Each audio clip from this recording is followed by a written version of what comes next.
bienvenida a todos los hermanos que están presentes, que Dios les bendiga, que Dios les guarde. Y vamos hoy a hacer un pequeño devocional antes de entrar a la clase de historia, que es la clase número 3, donde vamos a hacer un pequeño resumen y se van a poder levantar preguntas. Pero ¿por qué quise hacer esto del pequeño devocional? Para poco a poco podamos ir generando un hábito en cada uno de estudio de las Escrituras. Entonces, ese es el fin de todo, generar poco a poco un hábito semanal de poder leer la Escritura y poder ayudarlo en su proceso de aprendizaje del estudio de la misma Biblia. ¿Ya? Entonces, vamos de lleno a esto. Lo vamos a hacer muy corto, no vamos a estar una hora ni media hora, vamos a hacerlo demasiado corto. Es un devocional de 15-20 minutos aproximado. Entonces, ¿cuál es la clase de hoy? Lleva por título la parashá número 1, el cual está en Bereshit, en el principio. Y voy a explicar esto desde un concepto básico. ¿Qué es parashat? Para que usted no se asuste, es una palabra hebrea que quiere decir principio. ¿Ya? Eso es relevante. ¿Y por qué estamos estudiando esta parashat? Porque es un estudio que se hace semana a semana, el cual nos sirve para nuestra ayuda personal, emocional, familiar y también espiritual. Entonces, este estudio semanal va a trabajar en todas las áreas de nuestra vida, en todas. Ya va a forjar nuestro carácter, va a forjar nuestro aspecto de la escritura, de nuestro análisis de cómo leer la misma Biblia, y nos va a ayudar de tremenda forma a nuestras vidas. Ahora, ¿qué es la palabra Bereshit? Es la palabra también que viene del hebreo, que es lo mismo que se dice Génesis, ¿ya? Y esto se llama Bereshit, se dice en hebreo.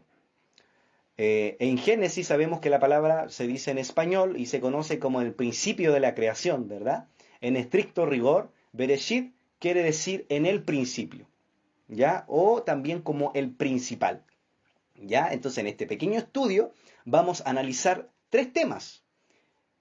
El tema que se llama en el principio, desordenada y vacía, y luz. Todo esto lo vamos a conectar en esta pequeño seminario, por decir así. El estudio de esta semana, esto en realidad es de la semana pasada, es de Génesis del 1 hasta el capítulo 6. Entonces vamos nosotros tomando la Biblia, vamos a estudiar también la sección de los profetas y también el Nuevo Testamento. Ya nosotros no solamente consideramos lo que se conoce como Torá, nosotros estudiamos el Antiguo Testamento, la sección de los profetas, alguna referencia de acuerdo a ello, y el Nuevo Testamento, que es muy relevante, y sin dejar de lado a nuestro maestro Jesús, que en el mundo judío se le dice Yeshua, ¿ya? Así que estos conceptos tenemos que dejarlos claros, y cualquier duda lo hacemos llegar al final de este pequeño devocional. Y vamos a leer lo que dice en Génesis, y vamos a tomar 2 versiones. La primera versión es nuestra querida Reina Valera 1960, y la que nosotros estamos estudiando en este caso, que es la Torá Emet, que es Torá, para que usted pueda saber, son los 5 primeros libros. En otras palabras, son lo que se conoce como Pentateuco en la teología, ¿ya? Pero que toma y considera estos 5 primeros libros. Pero con esto no solamente quiero decir, yo me baso en esto, no, nosotros nos basamos, como bien dije, profetas, sección de los profetas y también del Nuevo Testamento. Y vamos a la referencia, que está en Génesis 1, del verso 1 al 3, y lo vamos a leer de las 2 versiones para tener una comprensión más global y enriquecernos de lo que la Reina Valera nos dice y lo que la Torá viene a profundizar en esto. ¿Ya? Y dice, en el principio creó Dios los cielos y la tierra. Y la tierra estaba desordenada y vacía. Y las tinieblas estaban sobre la faz del abismo, y el Espíritu de Dios se movía sobre la faz de las aguas. Y dijo Dios, sea la luz, y fue la luz. Entonces, ¿cuál era el primer tema? En el principio. Y en cada parte de la Escritura siempre hay una enseñanza, aunque sea un verso o 3 versos, cada una de ellas nos va a enriquecer en cuanto al conocimiento. Ahora bien, consideremos esta palabra en el principio. ¿Qué es el principio? Todos lo sabemos, es cuando iniciamos lo que sea en nuestra vida. Podemos iniciar quizá un noviazgo, se puede iniciar un emprendimiento, se puede iniciar un negocio, se puede iniciar en la búsqueda con Dios, en la oración, en la lectura de las Escrituras, en el estudio sistemático de la palabra de Dios, y se puede iniciar en cualquier aspecto de nuestra vida. Podemos iniciar una nueva vida, un nuevo vecindario, en una nueva ciudad y así sucesivamente. Es que se puede hacer en un principio. Y en este caso nosotros leemos que en un principio creó Dios los cielos y la tierra. Esto fue el principio de todo. Y no solamente lo podemos leer en la parte de la escritura, sino llevarlo a nuestra vida y analizar. ¿Cuál es nuestro principio? ¿Cuál es nuestro génesis? ¿Cuál es nuestro bereshit espiritual o nuestro proceso que estamos viviendo? A lo mejor estamos en el principio de una prueba, estamos en el principio de alguna circunstancia difícil, problema, adversidad, estamos en el bereshit de algo. El tema es interesante, es que cada principio es difícil. Cada principio es un desafío en cualquier aspecto de nuestra vida. Puede ser incluso hasta en el laboral, emocional, espiritual sobre todo. Cada principio es siempre un desafío. Y aquí vemos que en la escritura, en el principio, creó Dios algo. O sea, Dios en un principio se comenzó a crear. ¿Y qué dice que creó? Los cielos y la tierra. Es que el principio es lo más difícil. Despegar es lo más difícil. ¿Usted sabía que cuando la NASA prepara algún satélite o alguna nave que debe viajar al espacio, ello conlleva una gran cantidad de petróleo, de benzina que utiliza para poder despegar y salir de la atmósfera y llegar al espacio? Gastan una gran cantidad de energía, gastan una gran cantidad de benzina y de petróleo para poder despegar y plasmarse en la Vía Láctea. Necesita una gran fuerza, necesita un gran estudio, necesita un gran análisis científico de todos los, y no solamente científico, sino también mecánico, eléctrico, varios factores. Es que el principio siempre es difícil. Ahora bien, ¿cómo está el principio de nuestra vida espiritual en buscar de Dios? ¿Cómo está nuestro principio en orar? ¿Cómo está nuestro principio de orar y comenzar una vida espiritual con Dios? ¿Cómo está nuestro inicio en el poder estudiar sistemáticamente la Escritura y poder amarles leer la Escritura? ¿Cómo está nuestro inicio? Es que cuando el hombre o la mujer se propone a iniciar algo, es cuando Dios empieza a crear cosas. En el principio Dios creó algo. Y Dios hizo algo grande, los cielos y la tierra. Es que cuando tú te dispones a iniciar algo, Dios empieza a crear circunstancias a tu favor, empieza a crear bendiciones a tu favor, empieza a crear distintas situaciones que te van a beneficiar. Dios creó los cielos y la tierra para beneficiarnos a nosotros. Precisamente es que en el principio, cuando el hombre se dispone a iniciar algo, Dios empieza a crear. Dios empieza a crear bendiciones. Dios empieza a crear mensajes de vida para ti, mensajes espirituales. Empieza a crear una intimidad contigo, un hambre de poder estudiar más las escrituras, un hambre de poder estudiar más allá de lo que podemos saber o de lo que nos han enseñado. Es cuán importante en el principio. Pero ahora vemos el contraste de lo que dice en el verso 2 y dice, y la tierra estaba desordenada y vacía. Es interesante este aspecto. Estaba desordenada y vacía. ¿Y cuántos de nosotros estamos desordenados y vacíos en nuestra forma de buscar a Dios? ¿Estamos desordenados en nuestro programa de buscar a Dios? ¿Estamos desordenados en nuestros tiempos, totalmente desorganizados y no hemos apartado un tiempo y un espacio para buscar de Dios? Estamos desordenados en nuestra búsqueda, en nuestro orden sistemático de la escritura. Estamos desordenados en distintas áreas de nuestra vida. Intelectual, emocional a lo mejor. Están desbalanceadas nuestras emociones. A lo mejor hay muchos momentos de alegría y otros momentos de tristeza. Y nos desordenamos. Y sobre todo lo que dice el apóstol Pablo, que muchos llevan un desorden de sus deseos de la carne, y lo dice en el Nuevo Testamento, un desorden de las pasiones de la carne. ¿Cuántos hay que llevamos este desorden y que nos lleva también a un vacío espiritual? Que dice, la tierra estaba desordenada y vacía. uno de los aspectos que más cuesta en la zona latina por sobre todo es que no tiene la capacidad de tener un espíritu de superación. Se conforma con lo que sabe, se conforma con lo que estudió, se conforma lo que le dicen, lo que le enseñan los líderes de su iglesia. Y no hay un más allá. Se conforman con tantas cosas, con su manera de vivir, con su manera matrimonial, con su vida espiritual, con su vida familiar. Quedan solamente, hay un desorden y hay un vacío en sus vidas. Es por ello que los zonas latinos no tienen un espíritu de superación. Necesitan de un coaching que le ayude para poder motivarse. Y ahí es donde salen los coaching cristianos, como uno de ellos, que hablan y motivan a la gente para que se inyecten de fe y de esperanza y de motivación para buscar y ser una mejor persona. Entonces hay un vacío ahí. Hay un vacío de elevar su conciencia. Hay un vacío de mentalidad. Hay un vacío de poder crecer como persona. Hay un desorden y un vacío. Es que los latinos no tienen espíritu de superación. No tienen hábitos de estudio. No tienen hábitos de búsqueda de mejor persona o como una búsqueda personal o espiritual.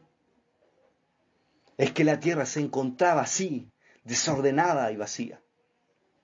Cuando llega el desorden y cuando está lo vacío, dice la Escritura que habían tinieblas.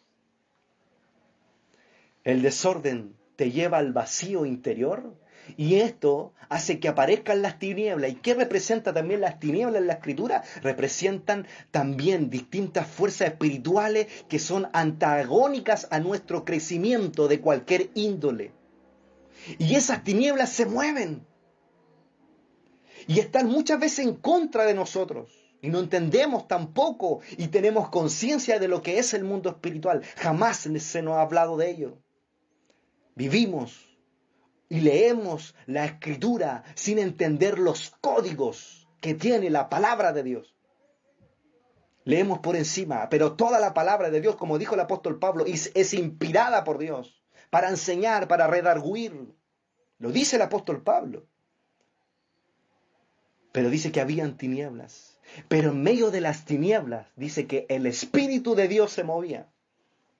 Es que en medio de tu desorden, en medio de tu vacío, en medio de tus tinieblas, está el Espíritu de Dios moviéndose.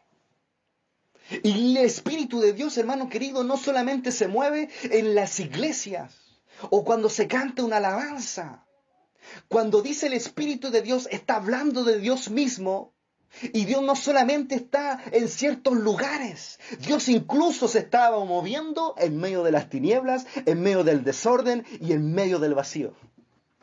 A Dios no lo podemos ponerlo en una caja y dejarlo ahí. Dios se está moviendo en todas las circunstancias de nuestra vida. Se está moviendo en todas las circunstancias. Usted ve el niño riéndose, Dios está involucrado. Usted ve el amanecer en la mañana y ve el sol, está Dios involucrado. Usted ve las hojas moverse, está Dios involucrado. Es que Dios está en todas las áreas de nuestra vida. Lo que pasa es que el hombre no tiene conciencia de que Dios está ahí. Incluso una de las cosas que enseña el pueblo de Israel y que lo enseñan rabinos, creyentes en Jesús, que ese es el Mesías. No crea que los rabinos odian a Jesús. Muchos de ellos están creyendo en Jesús y saben que Él es el Mesías, porque se le ha sido revelado ese misterio a ellos. ¿Qué es lo que enseña? Que incluso Dios está involucrado en los problemas. Incluso en tus problemas, detrás de tu problema, espera, analiza, porque detrás de eso está Dios. Detrás de tu problema, detrás de tu aflicción, detrás de tu desesperación, detrás de tu angustia, detrás de tu dolor, detrás de los desafíos del día a día, del trabajo, de la universidad, de donde sea, Dios está involucrado. El tema es que no tenemos la capacidad de ver a Dios. Dios se movía cuando la tierra estaba desordenada y vacía. Y en medio de las tinieblas, ahí estaba Dios. Es que Dios no solamente está en las iglesias, que dijo la Escritura que Dios ya no iba a habitar más en templos hechos por manos de hombres, sino en el corazón del hombre. Es ahí que el Espíritu de Dios se mueve. Por lo tanto, Dios lo podemos ver en todas nuestras circunstancias. Tengamos mucho o poco, Dios está ahí. Nos falte, Dios está ahí. Dios nos bendijo, Dios está ahí. Tengamos la capacidad de ver a Dios en todos los lugares. Y cuando tenemos esa capacidad, Dios te bendice aún más. Y cuando tú eres agradecido en todo tiempo, por lo mucho, por lo poco, Dios te bendice. Jamás te quejes de nada. Jamás. Porque cuando tú te quejas, hace que las puertas de los cielos se cierran. Pero cuando tú agradeces a Dios por todo y por lo más mínimo, Dios abre las puertas de los cielos y todo lo hace para tu favor. ¿Y qué dice en el verso 3? Y dijo, sea la luz, y fue la luz. O sea, llegó un momento en que en medio de ese desorden, de ese caos, de ese vacío, dijo Dios, sea la luz. Es que cuando habla Dios, cosas suceden. Cuando habla Dios, se hacen cosas. Hay milagros. Interviene Dios en nuestra vida. Cuando Él nos habla a través del estudio de estas porciones, cuánto Dios ha trabajado en nuestras vidas. Y hemos visto el amor de Dios. Es lo que hace cuando viene y Dios crea algo. Que dice la Escritura, sea la luz, y fue la luz. Y si lo vemos en la Torá de Metz, ¿qué dice? Cuando la tierra estaba caótica, el verso 2, y desolada con la oscuridad cubriendo la superficie del abismo, el espíritu de Elohim, que también vamos a analizar esa palabra, que también es una palabra judía que hay que analizarla, cerniéndose sobre la superficie de las aguas, dijo Elohim, haga la luz, y hubo luz. Fue cuando Dios creó la luz. Es que en medio de todo desorden, Dios siempre saca su luz. Que dice la Escritura, lámpara es y lumbrera es a mis pies tu palabra. Eso lo dijo el salmista David. Ahora hay que leer este comentario. Dice, ya desde su principio, el Pentateuco, entre paréntesis, la Torá, plantea el objetivo de la creación, que haya luz, que con tu luz ilumines la oscuridad de la materia. En otras palabras, con la luz que Dios te ha dado, ilumina a tu alrededor. La primera frase de Bereshit, de Génesis, suele traducirse como al principio creó Elohim cielo y tierra, lo que vendría a establecer el orden cronológico de la creación. Primero el cielo, luego la tierra. Sin embargo, Rashi, que es un rabino, que comenta lo que es la Torá, así como hay rabinos de la Biblia, o sea, como hay teólogos de la Biblia, también hay rabinos de las Escrituras, aduce que esa interpretación no se ajusta a la gramática hebrea y por ende el versículo de ningún modo plantea un orden secuencial. Esta traducción se adapta al planteo de Rashi, del rabino, que el cielo antecede a la tierra y es un indicador de que en la interacción espíritu, materia, lo primordial son los valores espirituales. Cuando dice la Escritura que Dios creó los cielos y la tierra, ¿qué te está diciendo ahí? Que primero el hombre es alma y después viene a ser tierra, viene a ser cuerpo. Pero ¿cuántos somos cuerpo en vez de alma? ¿O cuántas veces más domina la carne que el espíritu? Que es lo que dice el apóstol Pablo también. Entonces aquí vamos conectando el Nuevo Testamento. Y lo que enseña también, no solamente el apóstol Pablo, y que lo recalca también en Efesios, donde dice, renovaos en el espíritu de vuestra mente. ¿Por qué constantemente, semanalmente tenemos que estudiar las escrituras? Porque nos vamos renovando nuestra mente. Y esto es un efecto dominó. Cuando el hombre es capaz de renovar su mente, existe algo. Primero él renueva su mente, pero luego que él renueva su mente, él empieza a tener conciencia de sus actos, de lo que él hace. Él empieza a tener conciencia del mundo espiritual. Y luego que ya vive lo que es la conciencia espiritual, él puede ingresar al mundo espiritual a través de todo lo que Dios tiene preparado para cada uno de nosotros. Primero, tienes que elevar tu mente. Es lo importante y es lo que dice el Espíritu, lo que dice Efesios 4:23, renovaos en el espíritu de vuestra mente, porque si tú elevas tu mente y elevas tu conciencia como segundo paso, el tercer paso que nos lleva a este efecto dominó es elevarnos a los mundos espirituales, que es lo que también enseña el apóstol Pablo. ¿Y qué es lo que dijo Jesús en Mateo 5:14? Y con esto está terminado. Terminamos. Vosotros sois la luz del mundo.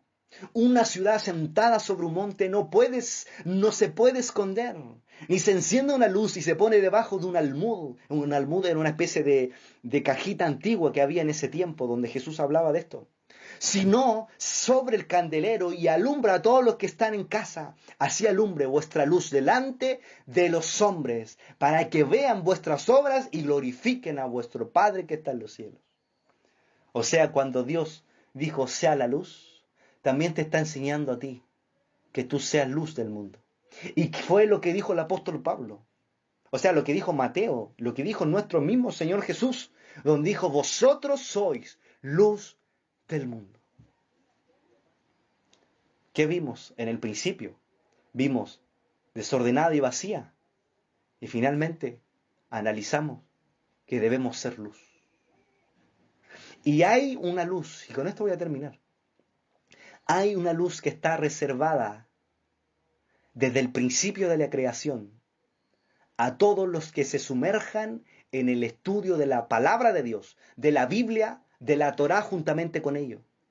Los que se sumergen en el estudio sistemático y lo generen como un hábito, existe una luz infinita que revela los secretos del cielo y los secretos del mundo espiritual. Que el Eterno le bendiga y le guarde, y solamente para Dios sea la gloria y la honra. Así que muchas bendiciones y que Dios les bendiga. Bendiciones.